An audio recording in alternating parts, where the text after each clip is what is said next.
How old am I? Shh, I'll never tell. A lady never tells her age. Just kidding. Today, you are going to learn how to think and speak in English about age and getting older.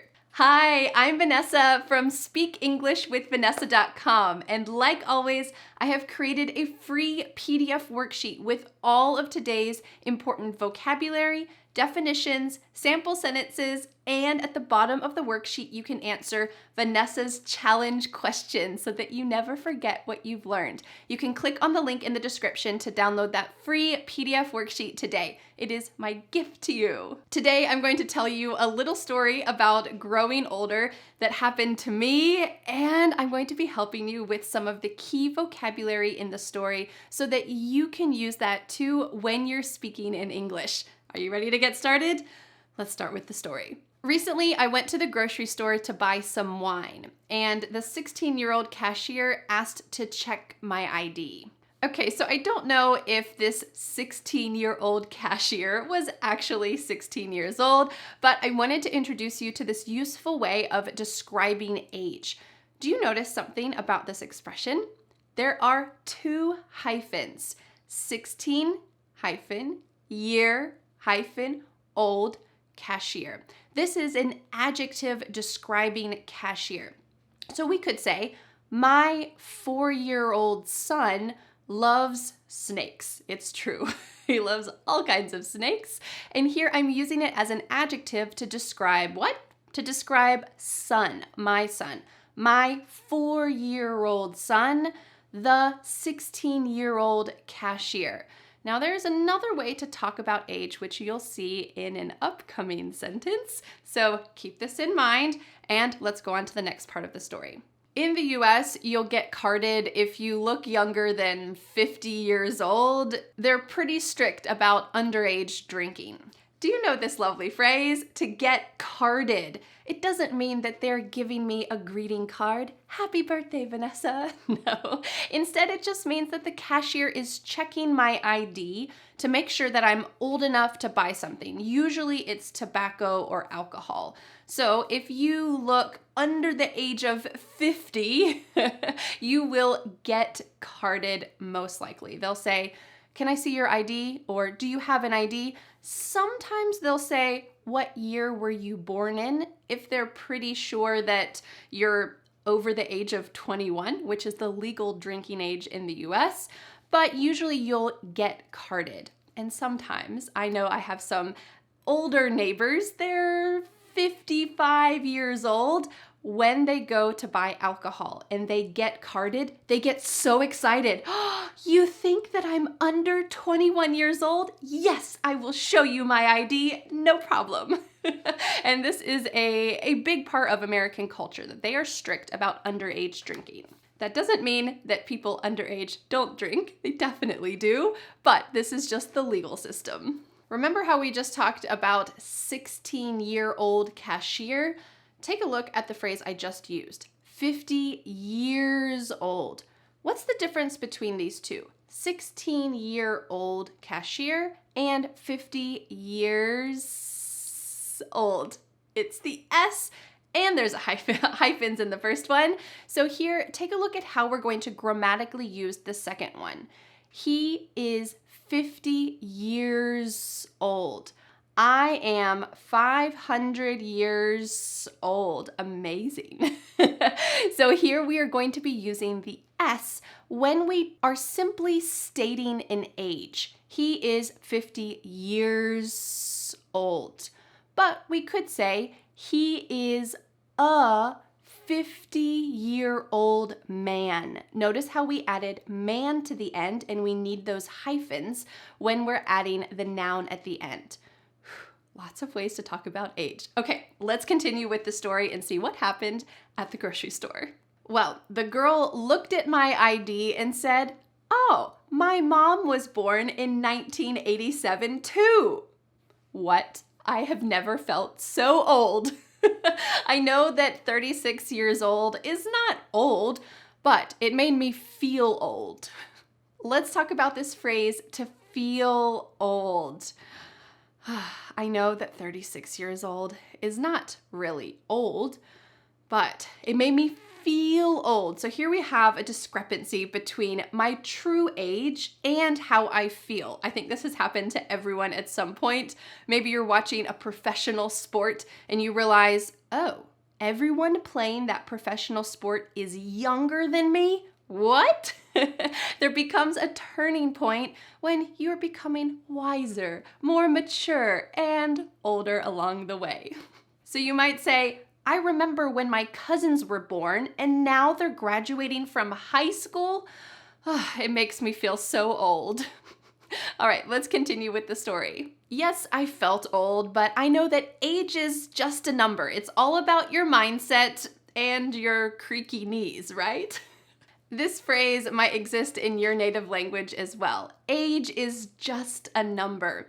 Maybe if you are 75 years old, you might feel extremely old, or you might feel young and vibrant, excited about the world, curious and interested. Well, it's just a mindset, usually. So we could say age is just a number. All right, let's continue. For me, I hope that as I age, despite what my body does, I'll continue to be young at heart.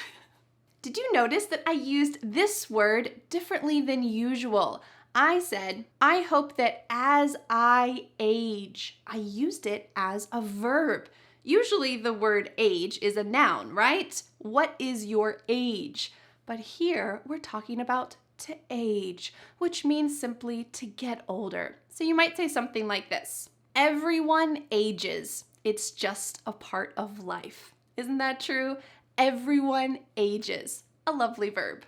The next phrase about age I'd like to introduce you to is this one, to be young at heart. I know that as we age and as we get older, life happens. There are difficult and heavy things that happen to us. So how can we stay young at heart? Take a look at this sentence. In my opinion, being around young children helps you to stay young at heart. You enjoy playing, you can laugh at the silly things that they do. It keeps you young at heart. All right, let's continue with the story. I hope I'll always be curious and interested in the world. It's never too late to learn something new, like English. I love this phrase. It's never too late. We can use this about growing older, about aging. It's never too late to learn English. I know a lot of my students are retired. Now you all of a sudden have this free time and you want to invest it in yourself, being curious and interested in the world, improving yourself, keeping your mind active. It's never too late to learn English. But we can also use this phrase for a lot of other things as well. My family loves to plant things, including trees. Well, trees take a long time to grow.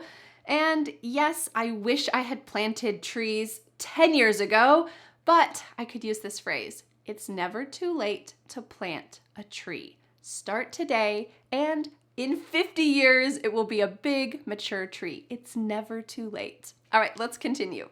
Here's my advice as your English teacher. Don't listen to all those negative people who say that you can't teach an old dog new tricks. Does this phrase exist in your native language?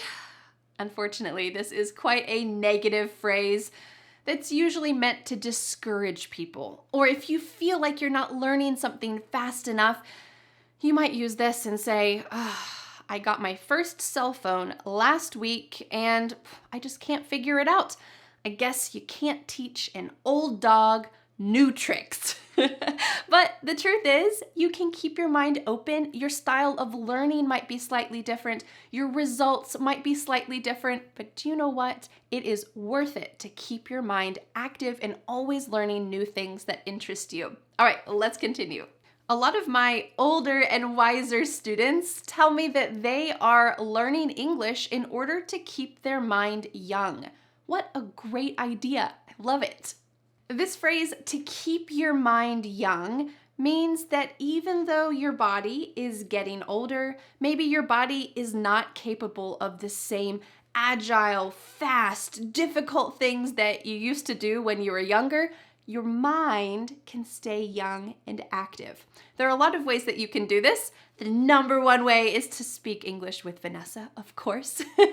But the other ways that you can keep your mind young are doing puzzles, trying to figure out different problems that you can solve. Try a new kind of art, try some painting, maybe make something with clay. These types of things can help to keep your mind young and fresh. I want to share a quote with you about age and growing older by George Bernard Shaw, the author. It's this: we don't stop playing because we grow older.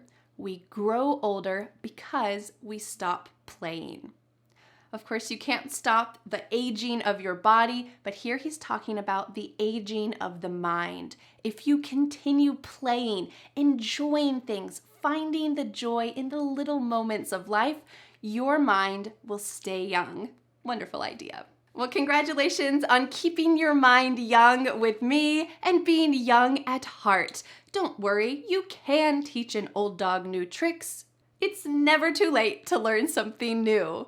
Well, don't forget to download the free PDF worksheet with all of today's story, important vocabulary, definitions, sample sentences. You can review this so that you never forget what you've learned, whether you are 22 years old, 52 years old, or 82 years old. This PDF worksheet is for you. You can click on the link in the description to download that worksheet today. And now I have a question for you. If you feel comfortable, let me know in the comments, how old are you? Tell me your age, and I can't wait to see what kind of wonderful span of ages we have learning English and keeping your mind young here on YouTube. So thanks so much for learning English with me, and I'll see you again next Friday for a new lesson here on my YouTube channel. Bye! But wait, do you want more? I recommend watching this video next, where you will continue to learn how to think and speak in English about technology, including a problem that I used to have and how I decided to solve it. I'll see you in that video to find out.